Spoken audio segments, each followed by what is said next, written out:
This is WAAY 31 Law Call. Good evening and welcome to WAAY 31 Law Call. I'm Sharon Doviet. Tonight we're talking about fighting the insurance company. You pay insurance for so many different things. You've probably got either homeowners insurance or renter's insurance. You're probably paying for car insurance, auto insurance, or maybe multiple policies, life insurance, health insurance, and yet you think you're covered and then you go file a claim and the insurance company gives you trouble over it. They don't want to pay or they don't want to call you back or whatever the problem is that you're having fighting the insurance company. Call in and tell us and we'll walk you through it. The 31 Law Call number 256-536-0077. We also invite you to send in your email questions. You can send an email question anytime, any day of the week on any legal topic. When we get to a show that's on point, we will pull them in. We've got some of your legal questions tonight about fighting the insurance company. Will League is here from Timberlake and League. Glad to have you here tonight. All right, y'all deal with insurance companies all the time. We do. They're in most cases. We're not allowed to talk about it when there's a trial. You know, Isn't that interesting? You can't say it. You can't. Yeah, the jury's not allowed to know the other person has insurance. That's by design. The insurance lobby's got us on that one. And you know, you look at all the insurance commercials. It's easy to bundle. I like Progressives. They're cute. Don't turn to your parents. They're great. You know, only pay for what you need. You see it all the time. And it's a big business, yep. And they're in the business of bringing in premiums, paying out little on claims, and that's the formula. And you know how you deal with them, negotiate with them, if you file a case if you need to. Most everyone at some point has to deal with them, and there's two heads to that dragon. There's the nice one, hey, come on in, buy the insurance from us, and then when you have a claim, it goes to a whole different department, and that's the other side of the dragon. And that's usually where we get involved. People yep. come say, look, I tried to make a claim. Tell me to jump in the lake, what do I do now? Yeah, and we're going to talk about how long you can wait to bring it up.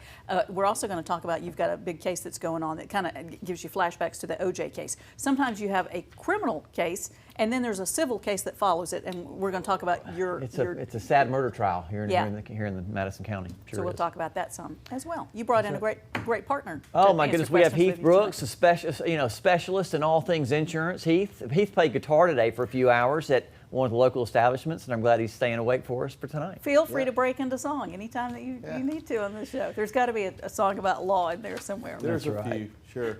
We got this email question to get us started off. So we got this email question from Mary. Mary wrote in, 2 weeks ago, my daughter was hit by a driver who crossed over the line and totaled our vehicle and then fled the scene.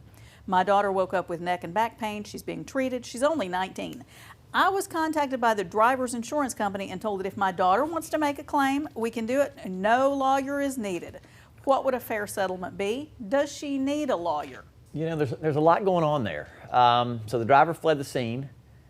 She woke up, which tells me there's a head injury or maybe a concussion or some yep. type of traumatic brain or TBI. But if the driver fled the scene and then the defendant insurance company contacted her, so they found him somehow. So that's good. It's not uncommon for the insurance adjuster, and there's different levels. The initial adjusters will tell you, you don't need a lawyer, let's try and get this done. And they'll throw some offers at you. That's typical, and that's the way they're trained. They go by the playbook. And then if you do get a lawyer, and self-serving to say, but when you do have a lawyer, they pay 2 and 3 times as much. Really? And those are the stats. I mean, it's, you know, there it is. That's true. And so, again, let's back up. You can make a claim, but you want to make sure you assess fairly your injuries before you accept any offers and sign any release. It said that she woke up. That tells me there's a loss of consciousness, which the doctors usually testify that there's some type of mild TBI, depending on the nature and extent of it. Make sure you sort out all your injuries first.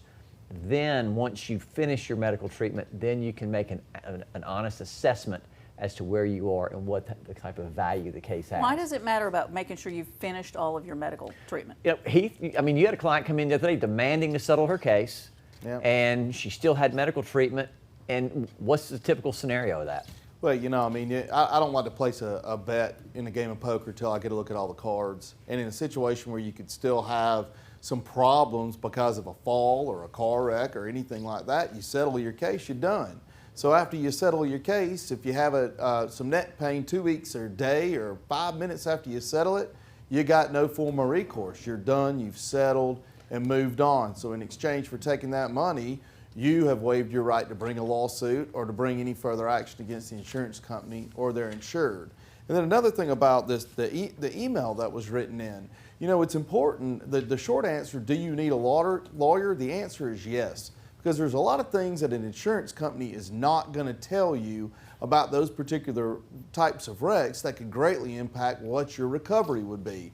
In a situation where a driver flees the scene, that's an actual crime. So, you could even get the district attorney's office involved, but that's an actual crime. But more than a crime, it also means that there was something going on, most likely, in the driver's car to make him flee the scene. And what that means is that you, as the person who was hit, could be entitled to what's called punitive damages. Different types of damages you could get in the state of Alabama. Compensatory damages, which compensates you for what you lost. That's your medical bills. That's your pain and suffering. That's your mental anguish. Punitive damages seek to punish the wrongdoer.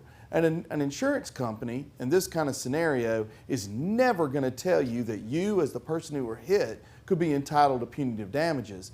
And that's the problem when you're dealing with an insurance company. They're not going to tell you what you are entitled to. They're going to give you the lowest amount of offer to get you to go away so you don't talk to a lawyer. So your short answer is yes, you need a lawyer in that case.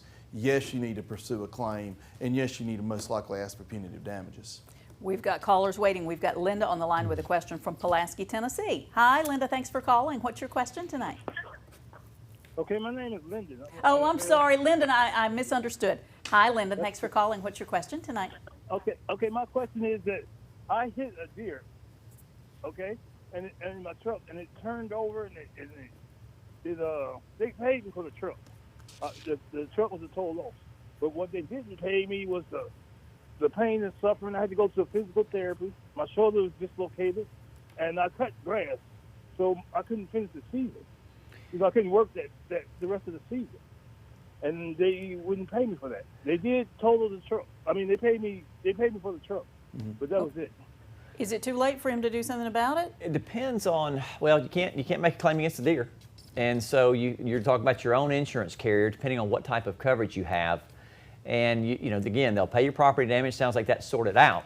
But if you had lost wages, injuries, that will not be covered unless there's med pay. Okay. And so if under Alabama policies, you'll have med pay. Sometimes it's $1,000, sometimes it's $5,000 to cover your medical bills. But usually underinsured or uninsured motorist coverage or your own coverage does not cover pain and suffering outside the med pay. Now, Heath also does and tries cases in Tennessee. Heath, is there any difference in a Tennessee policy? Lyndon is from, I think, Pulaski? Yeah. No, there's not. That's policy specific. So you got 4 basic types of insurance. You got liability coverage that covers you in case you hurt somebody when you're negligent. You got collision coverage, which basically doesn't matter who's at fault for the wreck, your property damage is going to get paid for. If you run into a deer, that's what was taken advantage of in your situation, Lyndon. You got a third type of policy coverage in Tennessee, which is called medical payments coverage. And that is a no-fault type of coverage if you've elected that in your policy. And like Will said, it could be $1,000, $5,000. There's some policies that are $10,000, $15,000, $25,000. And so oftentimes that will be used to pay just your medical bills. So what you need to do is you need to get a copy of your declaration page out from your insurance company. If you don't have it, then contact your insurance company and get them to give you one. And check and see if you have medical payments coverage. Up in Tennessee, that's going to be basically the only form of recourse you have at this point for your particular situation. One thing you always need to be in mind, though, this is a contract claim, so in Tennessee you would have 6 years to make a contract claim. But if it was a negligence claim up in Tennessee where somebody ran out in front of you and caused your same injuries because they were negligent, in Tennessee you've got 1 year to bring your action, which is different than Alabama where you have 2. So, I would check to see if you got medical payments coverage on your policy. Good deal. We've got Thomas on the line with a question from Leeton. Hi, Thomas. Thanks for calling. What's your question tonight? Yes, I had a gator run into my house and hit my house, did some damage, and the insurance company don't want to pay because they say they don't know who was driving the car. Oh my goodness. So you got damage to your house. Was a guy? Well, I'm not even gonna ask that question. So crashed into your house, the insurance company, they have to be covered. And to be covered, a lot of times you have to have a licensed driver, or someone may have been using the vehicle without permission, they may not be covered, or any of those factors, or just the insurance lapsed. And so why'd they say they won't pay? Just because they don't know who's driving?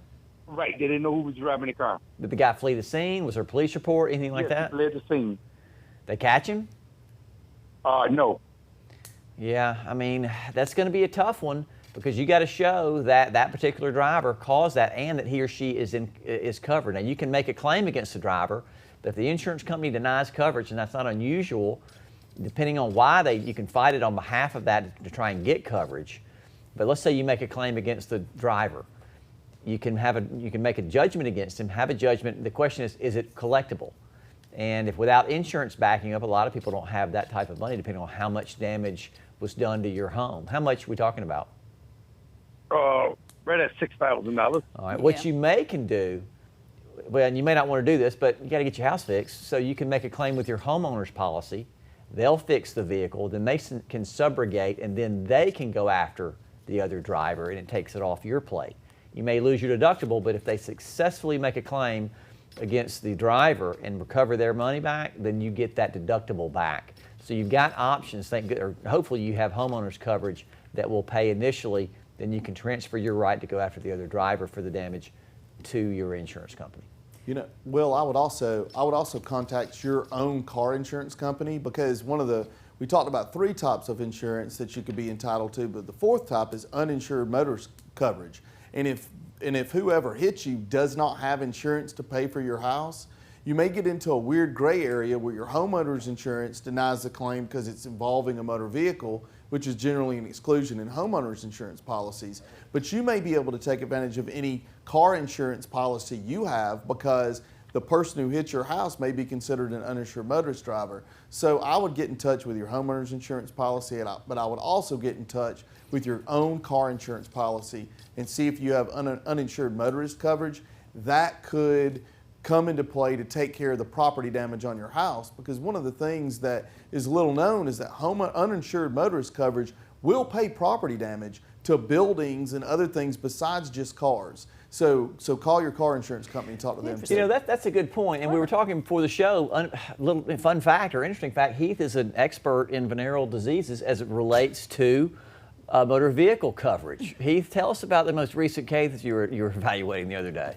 You know, there was a case up I believe it was Illinois or Indiana, further north than us, where a fella had given one of his girlfriend or a venereal disease in the back seat of his car, and she actually made a claim against Geico, who was his insurance carrier, and ultimately ended up getting a really big arbitration award. No way. Yeah, the arbitrator had claimed that this was a coverable loss, at least particularly in this state, and they were able to claim the loss. So you're saying there's a hope if you give someone a venereal disease or you receive a venereal disease, there's a hope that you can get coverage. Apparently in Indiana, you can do this. Well, weird. All right. We're going to take a break. We'll be right back answering more of your questions about fighting the insurance company. Stay with us.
You're watching WAAY 31 Law Call, where lawyers come to help. Your rights, your calls, live. Hosted by family law attorney Sharon Doviet. With the personal injury attorneys of one of the Valley's most respected law firms, Timberlake and League. Featuring the knowledge of managing partner Michael Timberlake, with millions of dollars awarded to his clients. And the experience of attorney Will League, a strong courtroom fighter known for his commitment to winning. And the fellow partners of Timberlake and League Heath Brooks and William Meservey. This is WAAY 31 Law Call. Welcome back to 31 Law Call. Tonight we're helping by answering questions about fighting the insurance company. Got with us Will League and Heath Brooks here, both from Timberlake and League. We have got, I wanted to touch just briefly on the case that Will has got going on. We're talking about insurance cases, and sometimes it plays into, you've got a case against someone who's been convicted in a murder trial, right? That's right. That's right. You think of the O.J. Simpson case, so there was first a trial and he was not convicted in the criminal case, and then there was a civil trial, and that's what you've got going on kind of now. Right. This is Nikki Capello, and she's been convicted of murder. The allegation is that she provided or gave her husband insulin to murder him. Well, not the allegation. She was proven guilty in a criminal court. Then comes the civil trial where we come in. And we're representing the estate, which is really the little girl, against the mother, for murdering her father. Now, will insurance cover this? And if it's a criminal or intentional act, usually homeowners coverage will not cover that. Okay. If it's intentional, if it's an accidental act, if you're out dancing or you accidentally hurt someone outside the home, you can be covered for your negligent conduct. But if it's intentional conduct, then she will not be covered. So we're looking at retirement, value of home, any assets to recover for the minor daughter. Her sentence, I believe it was 20 years in prison, and so the civil aspect of that trial or this case is coming up in the next few months. Usually there's a stay where you cannot conduct discovery. She can always plead the fifth, but once the criminal case is over, then she does not have the right to plead the fifth, and we're going to start with discovery in that case shortly. There may be an appeal. There's still time to appeal. We're waiting on that. But you can ask her questions, and she can't refuse to answer. Once the appeal process is over, she can't, avail herself of the Fifth Amendment anymore. And so we're going to get to the bottom of, or try and get to the bottom of a lot of things that happen in this sad, sad case. Yeah. We have got James on the line with a question from Huntsville. Hi, James. Thanks for waiting. What's your question tonight? Thanks for taking my call. Sure. There was a car that veered off the street and hit a tree in my yard and knocked it over. Okay. A crepe myrtle. The insurance company contacted me, asking the question if I knew what happened, which I did. And then the young lady told the insurance company that somebody forced her off the street and caused her to hit the tree. So the insurance company told me that I would have to find the person that forced her off the road in order to file a claim. Wow, that seems like it's really pushing it to push it down the... Heath, what do you think? Yeah, I mean, one is you don't have to find the other person to file a claim. You can file a claim now against the person who ran into the crepe myrtle in your yard. That's an insurance company putting a responsibility on you that's not there. You can file a claim against that person. You could even bring an action in court against that person in small claims court. Now, you would have to, on some level, prove that she was negligent and caused the damage to your tree. If that's, I'm assuming that you had to pay somebody to cut down the tree or had to put a new crepe myrtle in, and there's some monetary damage there. And of course, the other thing that we talked about earlier is that you would always have a claim in that kind of scenario if there was another driver that forced this person off the road. They'd be called a phantom motorist in the state of Alabama. And because it's a phantom motorist, then that would be an opportunity for your uninsured motorist coverage to kick in to take care of, to potentially take care of the damage or your collision coverage. But you can file a claim now against the person that ran over your tree. And if they're going to blame someone else, they would have a burden to prove that as an affirmative defense. That's right. And the doctrine of combined and concurring negligence. Two people combined, no matter whatever the degree is. Let's say one was 99% and one was 1%. Either one of those defendants can be responsible for the damage, and in large part their insurance company. So this is another case where the insurance, hey, not us, we're not going to pay it. And you know, sadly, they force you to go to court. They force you to get a lawyer, and it's just unfortunate that they, you know, their playbook is to deny, and you know, that's where we come in. Okay, we've got an email question that may line up with some of that as well. This one's from Patty. Patty had said, in February, I was in a wreck. Car was heavily damaged and the at-fault driver's insurance paid for that. But after months of physical therapy and now cervical fusion surgery, during which time I've been unable to work, they're ignoring my request to pay my medical bills. They say their insured has a $20,000 limit. My medical bills alone are double that. Health insurance has paid some, but there's a lot left. What options do I have? Am I wrong to think that they should cover some of this? Well, they usually won't do it piecemeal. First off, the minimum coverage in Alabama is $25,000. Okay. So they're kind of misleading so 20 is off already. But they won't pay it piecemeal usually. And that's a lot by design, because you know, a lot of times they're trying to starve you out, and hopefully you need it so bad that you'll settle for less. Yeah. If there is a minimum coverage policy, it would be great if you're living paycheck to paycheck, and they would go ahead and supplement that so you can, you know, survive while you're going. Sadly, we call it the black hole, you know, of motor vehicle wrecks, because you wait until the very end and you have to survive during that process. If you don't have short-term or long-term disability at your job to kind of, you know, prop you up during that time, it can be really tough for folks. You mentioned there's a 2-level cervical fusion, which is horrific, big-time surgery, and that puts a significant value on the case. If there was liability on the other side, you've got significant damage. So you may want to try and hold out until the end, make your claim, and then you can fairly evaluate your claim. They won't pay you piecemeal, and that's by design. Heath, what else you got? Again, uninsured motorist coverage. If they don't have enough coverage to pay for your damages, you could take advantage of your own insurance company if you have uninsured motorist coverage. And the great thing about Alabama is that if you have multiple cars, you can stack uninsured motorist coverage up to 3 cars per policy. So let's say the mandatory minimum in Alabama on uninsured motorist coverage is $25,000. Well, if you have 3 cars in your driveway with $25,000 of uninsured motorist coverage each, that could afford you $75,000 in coverage.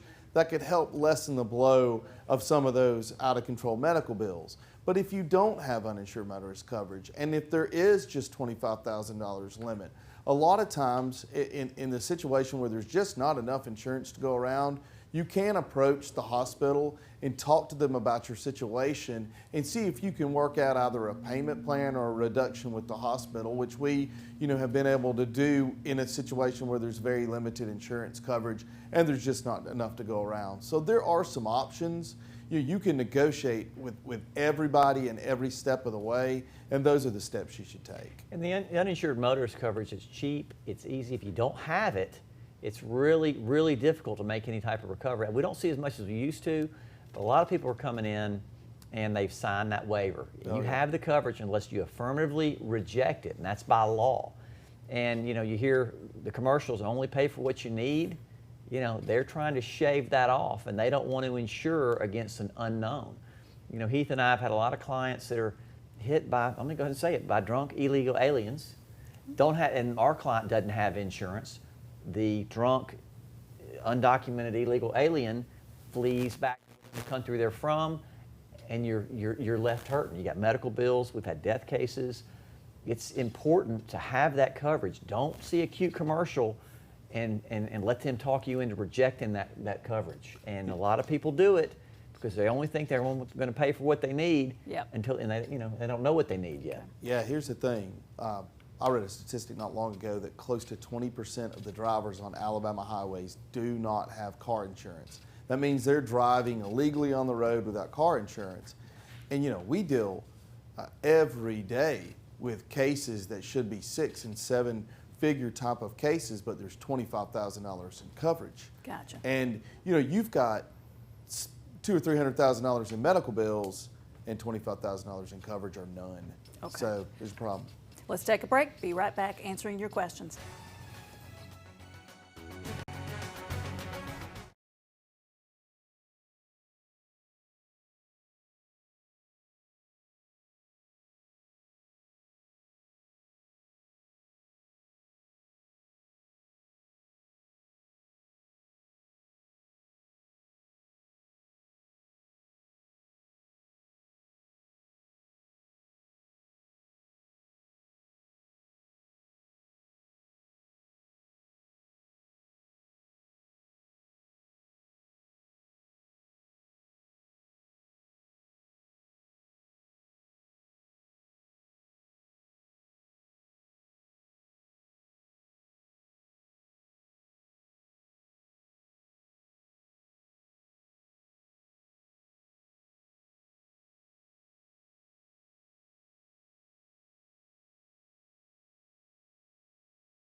If you didn't get your questions answered tonight, here's how to get in touch with Will League and Heath Brooks with Timberlake and League, personal injury attorneys, everything from car accidents to medical malpractice. 256-536-0770 or 800-804-2502. The website is law-injury.com, and you can like them on Facebook to learn more about the law that way. And Sharon Doviet practices family law, child custody, divorce, all things important. 539-7337, www.sharonfamilylaw.com. Thanks for everybody with your questions tonight. Everybody have a safe week.